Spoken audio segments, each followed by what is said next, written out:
Hi, welcome to my YouTube channel, Empowered Empaths. My name is Shay, and this video is about how to identify narcissists and other toxic people like psychopaths. This video is for empaths in particular, but not only empaths. Like, other people who aren't empaths can benefit from it as well, especially if you're highly intuitive, and you'll see why in a minute. So there are a lot of great articles and other YouTube videos out there that identify red flags and other things to look for in toxic people or in narcissists, like behaviors, like for example, like their lack of empathy. That's a crucial one to look for. But this video isn't about those red flags. This video is about reminding you that you have the best resource in here. And in here, I'm pointing to my gut, which is your intuition. And also, if you're an empath, your feelings. So empaths, for those of you that don't know, are people who feel other people's emotions as if they're their own, as if those emotions are their own, and they usually feel them in their body. This is helpful for identifying narcissists and other toxic people because empaths can feel it in their body. So when normal people say, I love you, like non-narcissists and non-psychopaths say, I love you, empaths can feel that in their body. Like it registers, it feels light, or you can just feel that other person's love like in your body, and it makes you feel more love and happy and excited and things like that. But in my experience, when both a narcissist and a psychopath told me, or a sociopath rather, told me that they loved me, I felt nothing. Like there was no emotion behind their words, and I didn't know it at the time. Like I didn't know about narcissistic abuse and psychopathic abuse like as their own sort of entities, you know? Like if you Google narcissistic abuse, you'll see all these resources about it.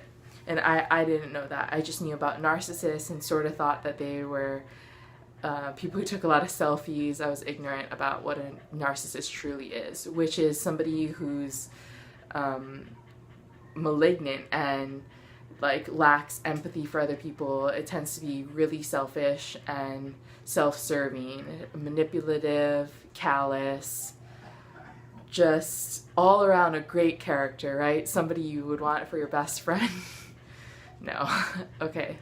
So back to using your intuition and empathy to identify these people.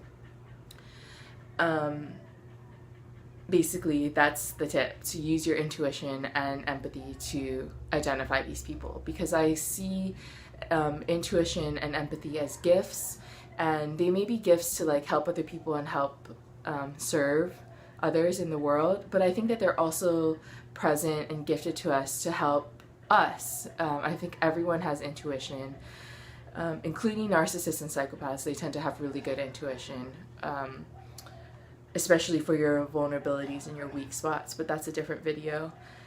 And it's there, just like with animals, you know, like their instincts, it's there to protect you. So please, please listen to it.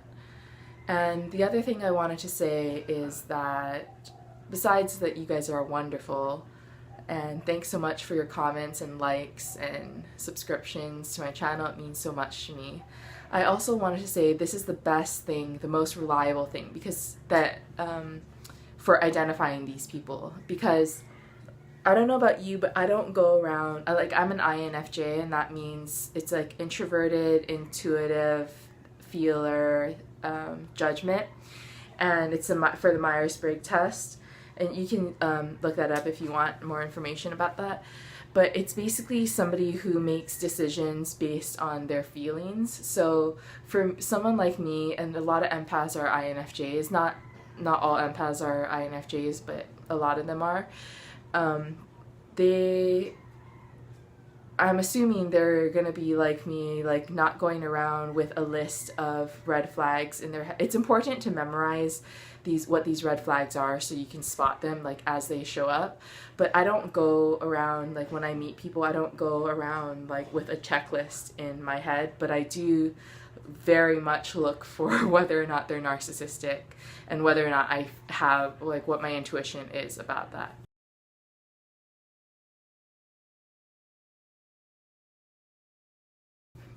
So this is sort of an advanced tip because it also requires you to have a well-established relationship with yourself and with your intuition, and being able to recognize your intuition from your fears or prejudices or just irrational like judgments or fears. And this took me a really long time to develop, like a few years. Like 3 or 4 years. It's been 3 or 4 years since I first started consciously developing this relationship of trusting my intuition and developing it. So it's not a easy or fast process. Maybe your journey will be faster, but it's well worth it. And I can't tell you how many times listening to my intuition saved my life.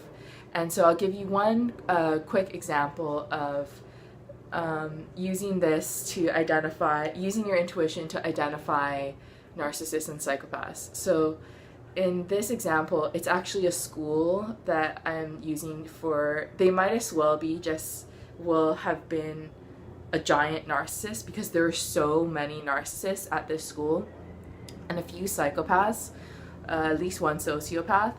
And from like the ground up, like in the counseling center, security, with the teachers, with the students, just everywhere, and in the administration. And I kept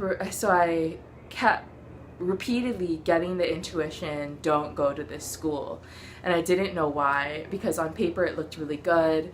You know, it fit my research interests. I used to be a PhD student in philosophy, and it fit my interests really well. And it was well ranked, and it's like a prestigious school. It has a good reputation. And so there are all these things, but it wasn't my first choice. And I had the intuition to decline their offer and reapply the following year for this other school that was my top choice that I didn't get into.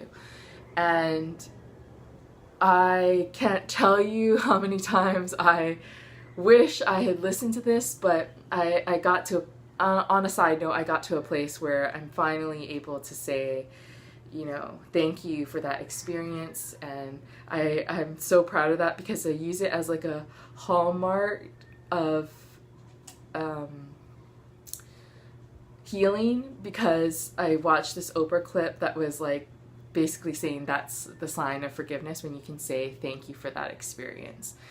And I can go into that more in a later video, or I can find the clip that she said that in and link it in the description or in the comments below if you want, so just let me know. But basically it was, for months I had this, maybe not months, for a while, well, months, because it was even after I accepted their offer that I still was getting this intuition, don't go, and I didn't listen, and I regretted it. It was just a really big nightmare, to say the least.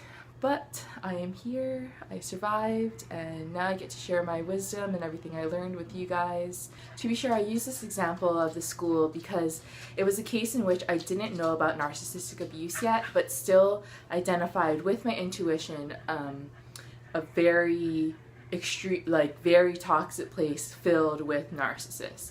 So I believe that this tip, which is using your intuition and your empathy to weed people out, or weed situations out, or call them in to you, affirm them as being right for you, is helpful, and that this avoids not